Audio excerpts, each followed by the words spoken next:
নমস্কার, 221 Harrison road থেকে বলছি। আমি সুমিতেন্দ্র, আর আমার সাথে রয়েছে প্রত্যয়। আজকের এপিসোডে আপনারা শুনবেন সুকান্ত দাশের লেখা একটা হাড় হিম করা গ্রাম বাংলার ভূতের গল্প, জলপাইগুড়ির সেই রাত। এই আড্ডাটা মারতে বসলে বোঝা যায় যে আমাদের জীবনের বাইরেও কত লোক, not only from different places but from different works of life, এসে এক জায়গায় হই। হুগলি থেকে কমেন্ট করেছে পারভেজ। ভাবতেও আশ্চর্য লাগে যে দিনে 17 ঘন্টা 17 আওয়ার্স কাজ করার ফাঁকেও কেউ গল্প শুনতে ভালোবাসে। Can you imagine? আরেকজন বলছে যে উনি একজন শিক্ষিত বেকার যুবক, কৃষি কাজ করেন, মানে এগ্রিকালচারের সাথে রিলেটেড। নিজেকে বেকার কেন বলছেন আপনি? আজকের দিনে দাঁড়িয়ে সবাই নিজের স্কিল ইউজ করছে, সেটাকে বিজনেসে কনভার্ট করছে। আপনি যদি এগ্রিকালচার প্র্যাকটিস করেন, সেটাকে নিয়েই বড় কিছু করার চেষ্টা করুন। Wish you all the best.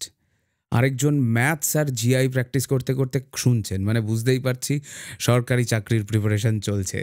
Arindam Das comment করছে বিহার থেকে, রাজ মল্লিক ফ্রম অরুণাচল প্রদেশ, আর অনেক কমেন্টস এসছে from the land of the red river. আচ্ছা, নিচে কমেন্ট করে বলুন তো এটা কোন রাজ্যের কথা বলছি আমাদের দেশের।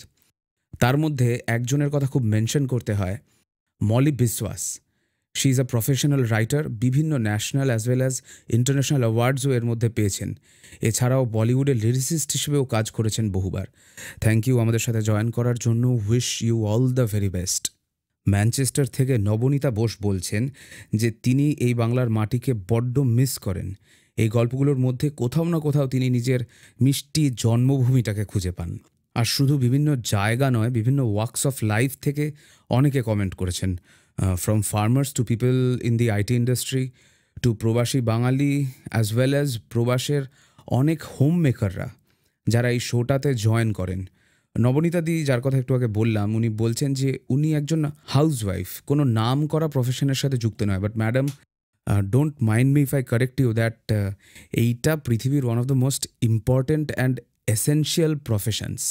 আপনারা আমাদেরকে বড় করেছেন, হ্যাঁ জানি হোম মেকারদের কেউ স্যালারি দেয় না, কেউ অনেকে ক্রেডিটও দেয় না, বাট আপনারা হচ্ছেন preserver, nurturer. Everything is possible because of women like you.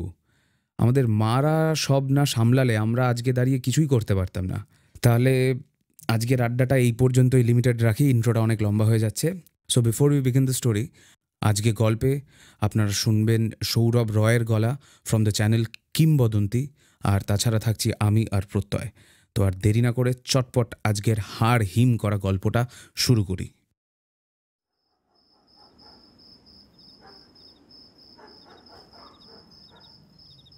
এই ঘরেই থাকতে হবে? অন্য কোনো ভালো ঘর আর পাওয়া গেল না আজ রাতে? আমার কথা শুনে একবার হেসে ওঠে অবনী, তারপর আমার দিকে তাকিয়ে বলে, দেখ, এই যে এই একটা ঘর পাওয়া গেছে এটাই অনেক। আজ রাতে আর অন্য কোথাও ঘর পাবি বলে মনে হয় না। এমন কনকনে ঠান্ডায় বাইরে থাকতে পারবি তো? তাহলে বল, ঘর ছেড়ে দিচ্ছি। আমাদের দুজনের কথা শুনছিল মনীন্দ্র। এবার মধ্যস্থতা করে হাহা করে ওঠে, আরে না না, কি বলছি শোভনী, এই রাতে আর অন্য কোথাও যাওয়ার প্রশ্নই ওঠে না। একটা রাতেরই তো ব্যাপার, কোনো রকমে কাটিয়ে দিয়ে কাল সকালে বাড়ি ফিরতে পারলে হলো। এখান থেকে বেরোলে বুঝতে পারছিস বাইরে ঠান্ডায় একেবারে জমে যাব। চল চল, ঘরে চল। মনীন্দ্রর কথাটা মিথ্যে নয়। এই বাড়িতে আসার পর থেকেই যে লোকটা আমাদের নিয়ে এসেছে, তাকে দেখার পর থেকেই কেমন অদ্ভুত লাগছিল। কিন্তু এই রাতে আর কোথাও আস্তানা জোগাড় করা যাবে না, তাই আমি আর কথা না বাড়িয়ে ঘরে ঢুকে পড়লাম। তেমন কিছুই নেই, একটা বিছানা আর লোকটার জোগাড় করে দেওয়া একটা মোটা কাঁথা কিংবা লেপ জাতীয় কিছু একটা। ঘরের একপাশে একটা হ্যারিকেন জ্বলছে। আমাদের সবার কাছে ব্যাগপত্র ছাড়াও আলাদা করে একটা চাদর আছে। তবে এই শীতের রাত সেই চাদরে যে বাঁধ মানবে না আশা স্তক, সেটা বুঝতে পারছি। বাইরে থেকে গলা ভেসে এলো, অবনী লোকটার সাথে কথা বলছে। কিন্তু কেন বলুন তো? সে না হয় আমরা পাশের ঘরে গেলাম না, তবে ব্যাপারটা জানতে লোকটার গলাটা অদ্ভুত খড়খড়ে শোনালো। সেভাবেই অবনীকে উদ্দেশ্য করে বোধহয় বলল, বাবুরা, ওই ঘরের ব্যাপারে বেশি জানতে হবে না, না জানাই ভালো। তবে আবার আপনাদের সাবধান করে দিচ্ছি, রাতের বেলা যদি কোনো রকম শব্দ শুনতে পান তাহলে ওই ঘরের দিকের জানালাটা ভুল করেও খুলবেন না। আর বাইরে বেরিয়ে আসার তো কোনো প্রশ্নই হয় না। একটু সাবধানে থাকবেন, নিহাত কিছুটা টাকার দরকার, আপনাদেরও রাতটা কাটাবার একটা জায়গা দরকার, তাই বাড়িটা ভাড়া দিলাম। না না, আপনি নিশ্চিন্ত থাকুন, ও ঘরে আমরা যাব না। কোনো রকমের রাত কাটিয়ে কাল সকাল সকাল বেরিয়ে পড়তে পারলেই বাঁচি আমরা। ঢোকার সময় দেখেছি বাড়িটা একতলা, পাশাপাশি দুটো ঘর, সামনে টানা বারান্দা। আমাদের ঘরে দুটো জানালা, একটা বাইরের দিকে খোলে আর একটা দুটো ঘরের মাঝে। কথাবার্তা বলার সুবিধার্থে বোধহয়। ঘরটা পাকাপোক্ত হলেও এখন ব্যবহারের অভাবে কেমন যেন রং চটা হয়ে এসেছে। ঘরের মধ্যে একটা সোদা সোদা গন্ধ। অন্ধকারে ভালোভাবে দেখা না গেলেও বোঝা যায় দেয়ালে যেন মাকড়সার জাল জমেছে। চুনকাম করা ইটের দেওয়াল হলেও মেঝেটা কিন্তু সিমেন্ট করা। শীতকালে ঠান্ডা মাটিতে পা পড়তেই হাড় পর্যন্ত একেবারে ঠকঠক করে কেঁপে উঠছিল। এছাড়া আমরা থাকবো বলে লোকটা বিছানাপত্র সব ঝেড়ে পরিষ্কার করে দিয়েছে। কাঁথাটাও সে নিজের বাড়ি থেকে এনে দিয়েছে। আমিও বাইরে গেলাম, লোকটার সাথে একটু কথাবার্তা হলো, তারপর সে চলে গেল। আমরা ঘরের ভেতরে ঢুকে এলাম। অবনীকে বললাম, এই ব্যাপার কি বলতো? আমি বাইরে যেতে লোকটা কিছু একটা চেপে গেল মনে হলো।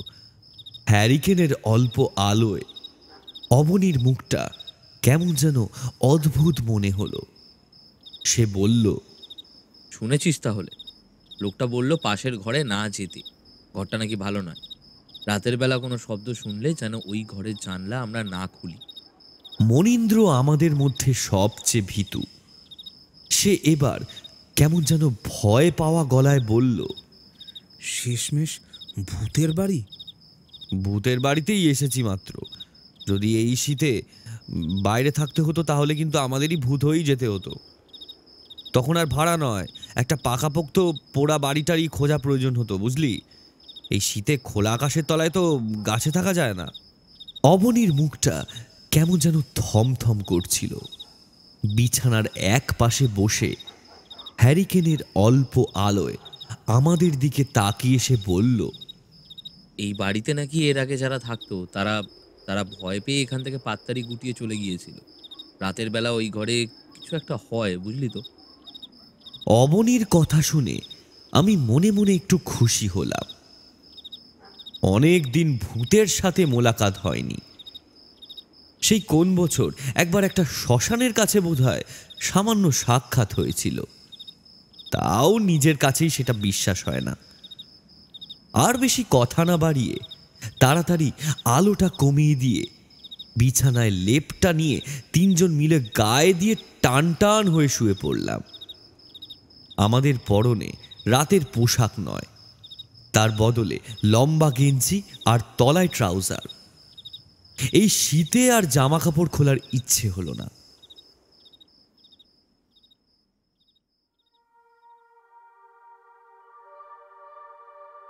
আমার নাম পুলক।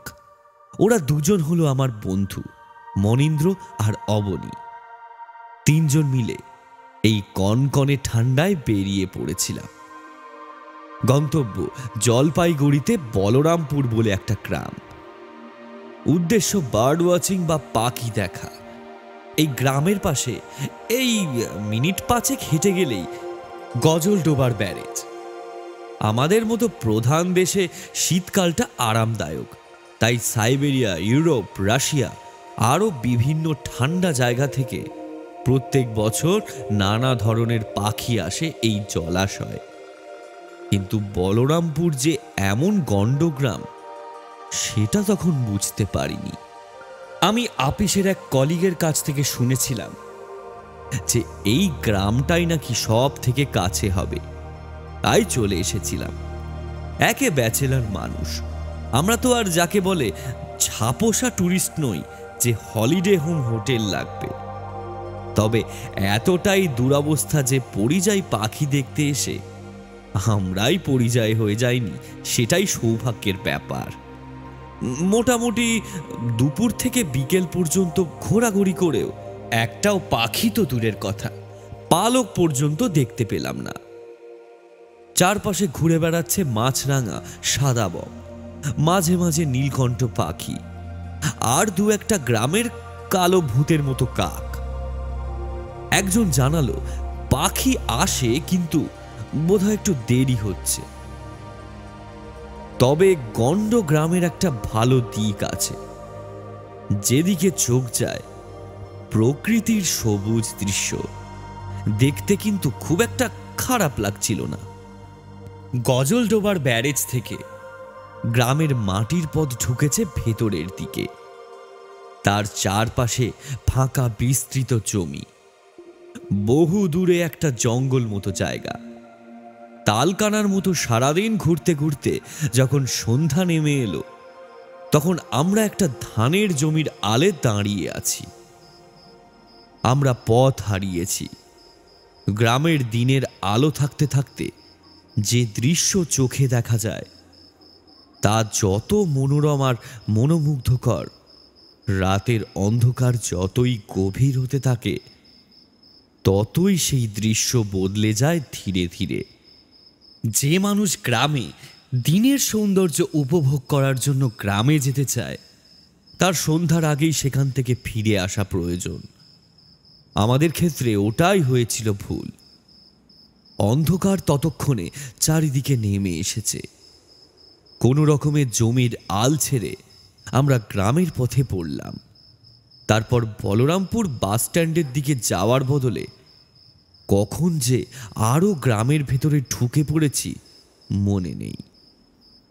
ভাগ্যিস লোকটার সাথে দেখা হয়েছিল। শুয়ে থাকতে থাকতে একসময় মনীন্দ্র বলল, হ্যাঁ রে, একটা খুটখাট শব্দ আসছে না? মনে হচ্ছে ঘরের ভেতর কোথায় যেন ইঁদুর দৌড়ে বেড়াচ্ছে। অবনী লেপে মাথা মুড়ি দিয়েছিল, সেভাবেই গমগমে গলায় বলল, করছে করুক, ইঁদুরের ঠান্ডা লাগে না, আমাদের লাগে, তাই আমাদের এখন লেপের তলা থেকে বেরোনো উচিত হবে না। চোখ বোঝ। আমি কিন্তু কিছুই বললাম না, চোখ বুজে রইলাম। এদিকে মনীন্দ্র শুয়ে থাকতে থাকতে মাঝে মাঝেই কেমন উসখুস করছে। বিছানার এক পাশে মনীন্দ্র, অন্য পাশে আমি, আর মাঝখানে অবনী। বেশ কিছুক্ষণ এভাবে উসখুস করার পর একসময় অবনী লেপের ভেতর থেকে মাথা বার করতেই কেমন যেন চমকে উঠে বলল, এ কি, তুই লেপের বাইরে ওভাবে বসে রয়েছিস কেন? কথাটা শুনে আমিও অবাক হয়ে তাড়াতাড়ি লেপের ভেতর থেকে মাথা বার করে প্রথমটা কিছু দেখতে পেলাম না। তারপরে হ্যারিকেনের অল্প আলোয় দেখতে পেলাম মনীন্দ্রর মূর্তিটা বিছানার উপর চুপ করে বসে রয়েছে। মনীন্দ্র একটুখানি চুপ করে থেকে বলল, ওই ওই জানালাটা, ওই দেয়ালের জানালাটা, ওপারে কি যেন একটা দাঁড়িয়ে আমাদের দেখছে। কথাটা বলতে বলতে মনীন্দ্র হাত তুলে দেখালো জানালাটার দিকে।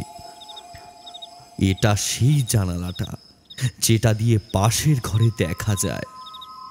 এই জানালাটার কথাই লোকটা বলে গিয়েছিল। অবনী একটু ধমকে উঠে বলল, ওই, এটা মজা করার সময় নয়। কে না কে, চিনি না জানি না, কি বলে গেছে, আর তাই নিয়ে তুই এইভাবে আমাদের সাথে মস্করা করছিস। শুয়ে পড় বলছি। মনীন্দ্র কিন্তু শুলো না। আমিও ততক্ষণে বিছানার উপর উঠে বসেছি। মনীন্দ্র তখনও যেন অন্ধকারের মধ্যেই জানালাটার দিকে তাকিয়ে আছে। এবার আমি বলে উঠলাম, এ মনি, কি হয়েছে বলতো? ওই ওই জানালাটার ওপারে কি আছে? মনীন্দ্রর গলা কেমন যেন কাঁপতে লাগলো। বেশ বুঝতে পারছি সে ভীষণ ভয় পেয়েছে, কিন্তু সে তো অকারণে ভয় পায় না। মনীন্দ্র আবার বলল, হ্যাঁ, আমি সত্যি বলছি পুলক, ওই জানলাটার ওপারে কে যেন একটা দাঁড়িয়ে আছে।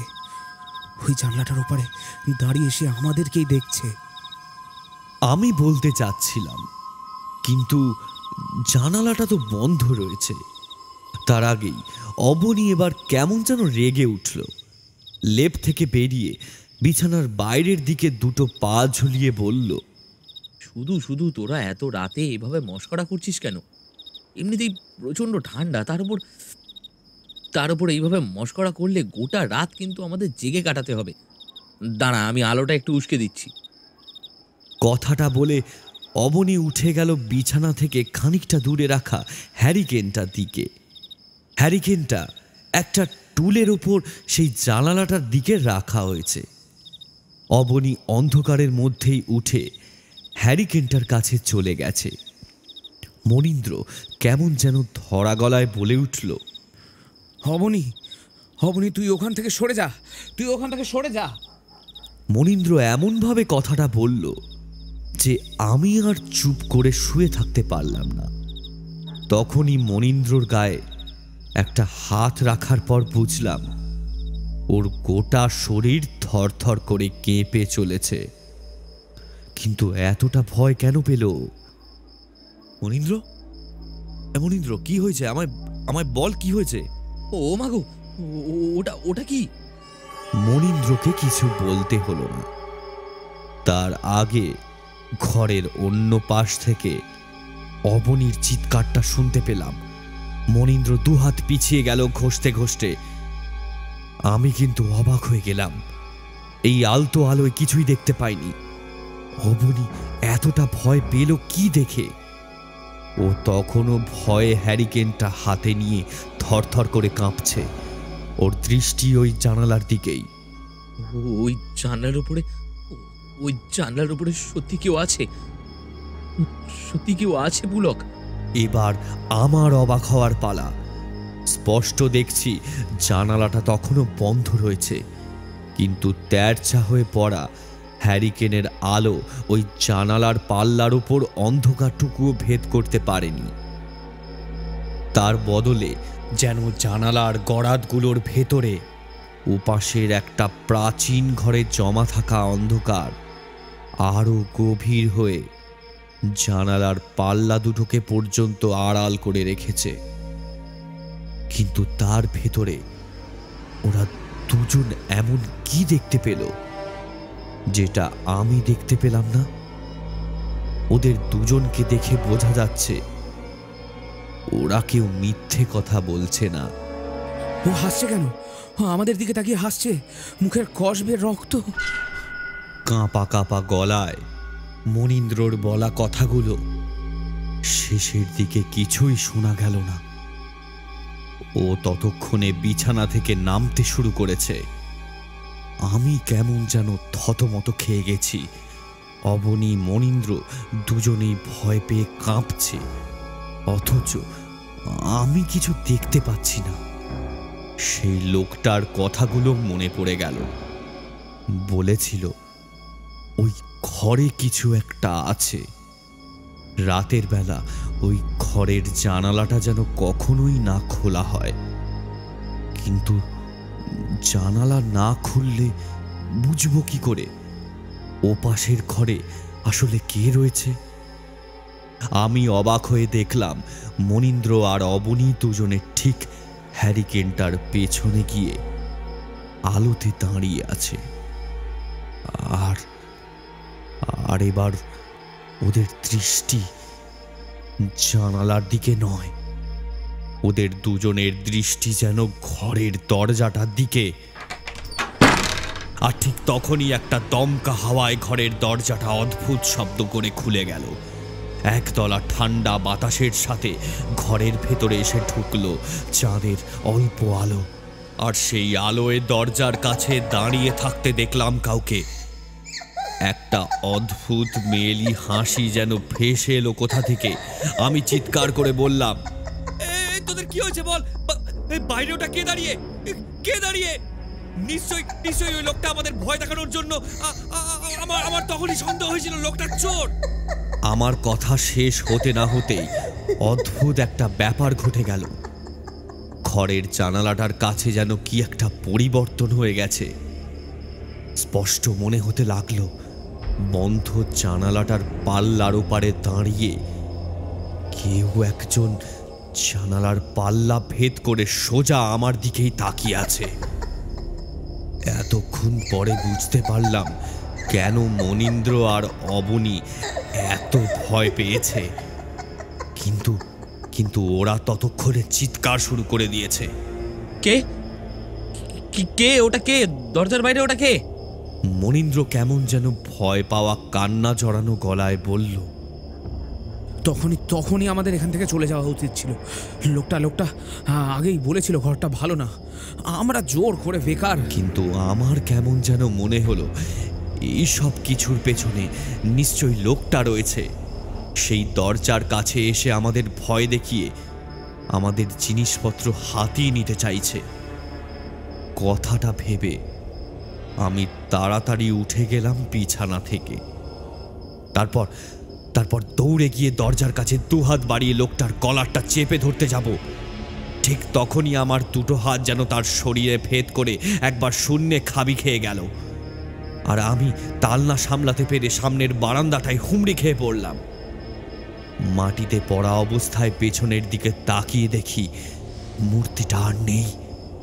আবার আগের মতোই মেয়েলি গলায় কে যেন হেসে উঠল। খোলা জায়গায় যেন কিছু আঁকড়ে ধরার অবলম্বন নেই। ভয়টা আরো ঘাড়ে চেপে বসে।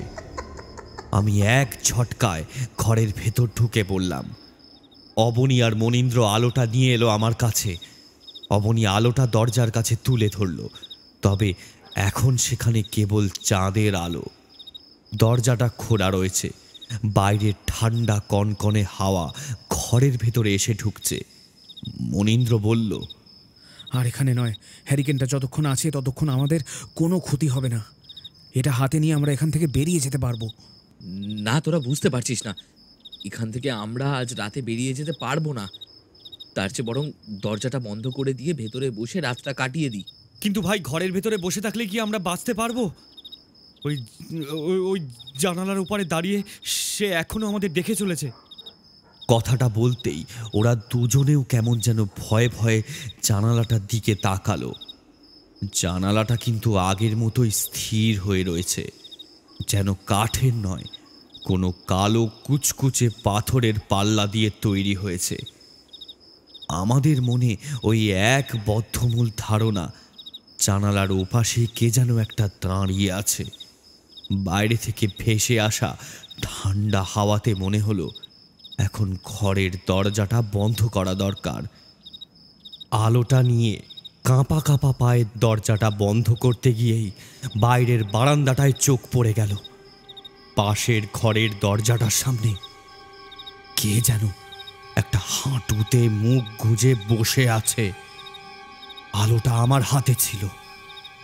অবনী আর মনীন্দ্র ঘরের ভেতরে কাঁপা কাঁপা গলায় বলল, কিরে, আলোটা নিয়ে আয়, ঘরের ভেতরে অন্ধকার যে।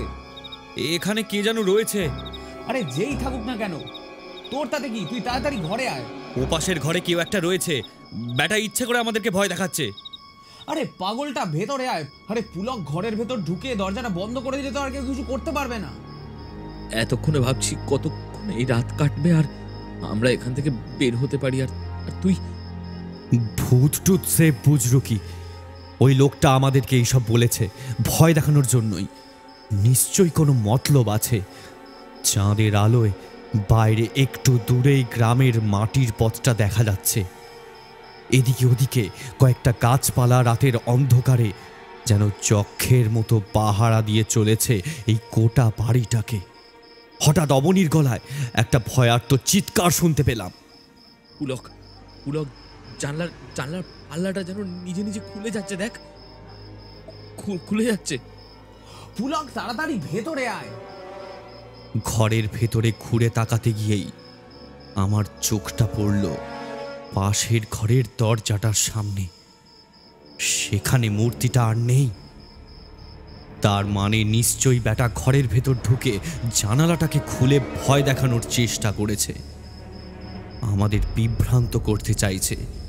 কিছু একটা করতে হবে, কিছু একটা করা দরকার। কিন্তু পাশের ঘরের দরজার কাছে সেই ছায়া মূর্তি তখনও দাঁড়িয়ে। লোকটা বলেছিল রাতের বেলায় কোনো ডাক শুনলে ঘরের জানালাটা না খুলতে। নির্ঘাত আমাদেরকে ভয় দেখানোর চেষ্টা করছে। এখানে কোনো চোরা কারবারি হচ্ছে। পেছনের দিকে ঘুরে মনীন্দ্র আর অবনীকে ইশারায় ডাকলাম। তারপর আলোটা আরেকটু বাড়িয়ে তিনজন মিলে হাঁটতে হাঁটতে এগিয়ে যেতে লাগলাম পাশের ঘরের দরজাটার দিকে। দরজার সামনে দাঁড়িয়ে থাকা ছায়া মূর্তিটা কিন্তু ততক্ষণে কোথায় যেন উধাও হয়ে গেছে। দরজায় ধাক্কা দিয়ে চিৎকার করে বললাম, এ ভেতরে কে রে? কে আছে ভেতরে? এই চুপ চুপ, থাম থাম থাম তোরা। অবনী আর মনীন্দ্র কিন্তু ভয়ে ভয়ে খানিকটা পিছিয়ে রইল। ঘরের ভেতর একটা খুটখাট শব্দ শুরু হলো, যেন তারপরেই মনে হলো ঘরের ভেতর কেউ এপাশ থেকে ওপাশ হেঁটে চলেছে। বেশ কিছুক্ষণ এভাবে চলতে থাকার পর আমি আবার দরজায় ধাক্কা দিয়ে জিজ্ঞাসা করলাম, এ কে আছে ভেতরে? উত্তর না দিলে দরজা কিন্তু ভেঙে দেব। এখনো কিন্তু ভেতর থেকে কোনো কথাই ভেসে এলো না। পেছন থেকে অবনী কাঁপা কাঁপা গলায় বলল, দেখ, শুধু শুধু এমন বাড়াবাড়ি করে কোনো লাভ নেই। তার চেয়ে চল ঘরে বাকি রাতটা কোনো রকমে কাটিয়ে দিয়ে তারপর একটু পরে সকাল হয়ে গেলে বেরিয়ে পড়বো। ঘরে গিয়ে ঢুকলেই পাশের ঘরের জানালা থেকে এসে আমাদের দাঁড়িয়ে দাঁড়িয়ে দেখবে। কথাটা শুনে মনীন্দ্র কেমন যেন ভয় পেয়ে বলল, দেখ পুলক, অমন কাজ করিস নে। এইটা আমাদের এলাকা নয়। একটা বিপদ আপদ হলে কাকে পাবো বলতো? এখানে যা আছে তা মানুষ নয়, সেটা তো বোঝাই যাচ্ছে। সেটাই তো দেখতে চাই যে এখানে যে আছে সে মানুষ না অন্য কিছু। আমার তো মনে হচ্ছে কেউ আমাদেরকে ভয় দেখিয়ে এখান থেকে তাড়াতে চাইছে। আবার দরজা ধাক্কা দিলাম, কিন্তু দরজাটা খোলার কোনো লক্ষণ নেই। মনে হলো দরজাটা ভেতর থেকে বন্ধ। মনের ভেতর কেমন যেন রাগ চড়ে গেল। জোরে জোরে বেশ কয়েকবার ধাক্কা দিতে পুরনো দরজার ছিটকিনিটা একটা খট শব্দ করে ভেঙে গেল। তার সাথে সাথেই দরজাটা খুলে গেল। বাইরে ঠান্ডা কনকনে হাওয়াটা আমাদের হাড় পর্যন্ত জমিয়ে দিচ্ছিল। কিন্তু এমন একটা অদ্ভুত ব্যাপার আর উত্তেজনায় আমার স্নায়ু থেকে শুরু করে গোটা শরীর গরম হয়ে উঠেছে। তবে এবার ঘরের ভেতর থেকে কেমন একটা ভ্যাপসা গরম বাতাস এক ঝটকায় বাইরে বেরিয়ে এসে আমাদের তিনজনের গায়ের উপর ঝাঁপিয়ে পড়ল। মনীন্দ্র হাউমাউ করে সরে গেল। অবনী একটা অদ্ভুত শব্দ করে 2-5 হাত সরে গেল দূরে। আমি ঠায় দাঁড়িয়ে রইলাম। ভেতরের দিকে তাকিয়ে আমি একটা ব্যাপার দেখতে পেয়েছি। ঘরের ভেতর জানালাটার কাছে কেউ যেন এতক্ষণ চুপ করে দাঁড়িয়েছিল। দরজাটা খুলে যেতেই সে অন্ধকারে হাওয়ার সাথে কোথায় যেন মিশে গেছে। কে যেন আমাকে ভেতরে আহ্বান করছে।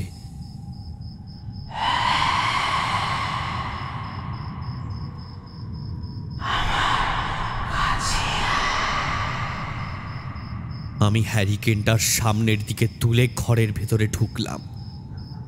এই ঘরে কিন্তু তেমন কিছু নেই। এক পাশে একটা ধুলো পড়া বিছানা।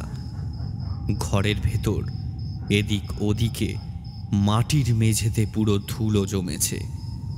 এই ঘরেও 2টো জানালা আর একটা দরজা। তাছাড়া ঘরের এ কোণায় ও কোণায় ইতস্ততভাবে মাকড়সারা জাল বিস্তার করেছে।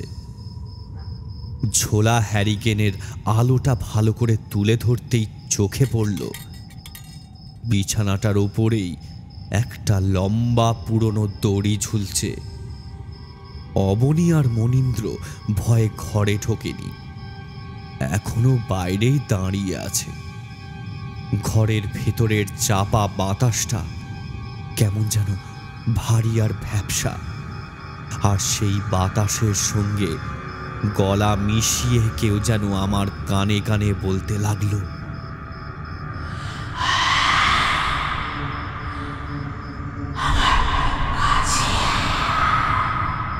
আমি যেন আনমনে আস্তে আস্তে বললাম, আমি এসেছি, আমি এসেছি।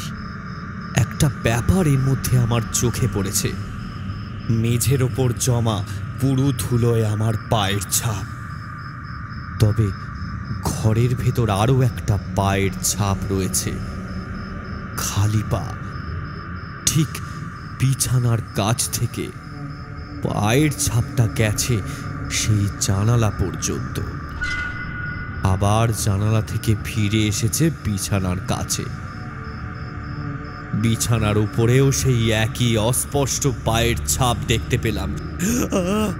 মেঝে থেকে মাথাটা তুলেই দেখি একটা মৃতদেহ ঝুলছে ছাদ থেকে। লম্বা কালো চুলে অর্ধেক মুখটা ঢাকা, রক্তে জমা চোখ দুটো ঠিকরে বেরিয়ে আসছে আমার দিকে। শরীরটা কালচে হয়ে গেছে, পা দুটো টান টান। আমি জড় ভরতের মতো পাথর হয়ে গেছি। পেছন থেকে একটা ক্যাচ ক্যাচ শব্দটা, বুঝতে পারলাম দরজাটা বন্ধ হয়ে আসছে। আমি এই ঘরে এবার বন্দী হয়ে যাব। ঠিক এমন সময় চলে আয় ও পুলক, চলে আয়, চলে আয়, চলে আয়। অবনী সাহস করে ঘরের ভেতরে ঢুকে এসে ক্ষিপ্রভাবে আমার হাতটা ধরে টানতে টানতে বাইরে নিয়ে যেতে লাগলো। বাইরে আসতেই দরজাটা প্রায় আমাদের মুখের ওপর নিজে থেকেই বন্ধ হয়ে গেল।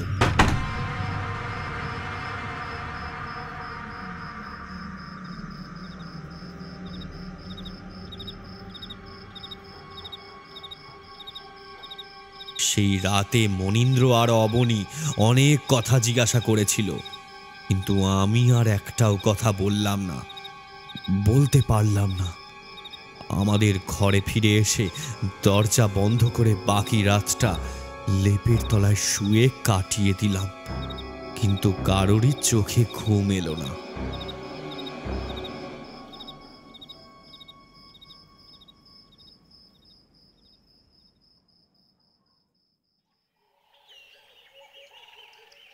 পরদিন সকালে লোকটাকে আমরা তিনজন চেপে ধরলাম। আমি জিজ্ঞাসা করলাম যে এখানে কেউ আত্মহত্যা করেছিল কিনা। মনীন্দ্র আর অবনী হতবাক। শেষে লোকটা চোখের জল ফেলে স্বীকার করেছিল, আমার মেয়েটা গলায় দড়ি দিয়েছিল, বড্ড কষ্ট পেয়ে মরেছিল মেয়েটা। আমার মনে হয় আপনার মেয়ে এখনো মুক্তি পায়নি। আপনি ওই ঘরের যে সমস্ত জিনিসপত্র রয়েছে এখনো, ওই বিছানা, তারপরে দড়িটা, সব কিছু পুড়িয়ে ফেলুন। আর তারপর একটা পুরোহিত ডেকে একটু পুজো টুজো করান। বেচারা এখনো কষ্ট পাচ্ছে, এখনো দম বন্ধ হয়ে আছে বোধহয়। তুমি দেখেছো বাবা, তুমি দেখেছো আমার মেয়েটার বড় কষ্ট, তাই না? আমার মেয়েটার বড় কষ্ট, কই আমায় তো দেখা দেয় না। কারোর মুখেই আর কোনো কথা নেই। চুপ করে দাঁড়িয়ে রইলাম। সকালেই আমরা তিনজন ফেরার পথ ধরলাম। লোকটাও আমাদের ছেড়ে দিতে যাচ্ছিল বাস স্ট্যান্ড পর্যন্ত। হাঁটছি, এমন সময় মনীন্দ্র চেঁচিয়ে ওঠে, ওই দেখ, ওই দেখ। চকাচকি। এই শেলডাক না? আকাশে এক ঝাঁক পাখি সার বেঁধে উড়ে যাচ্ছে। চোখ কুঁচকে দেখলাম, সত্যি শেল ডাক বটে। চকাচকির দল এসেছে, গজল টোবায় নামবে।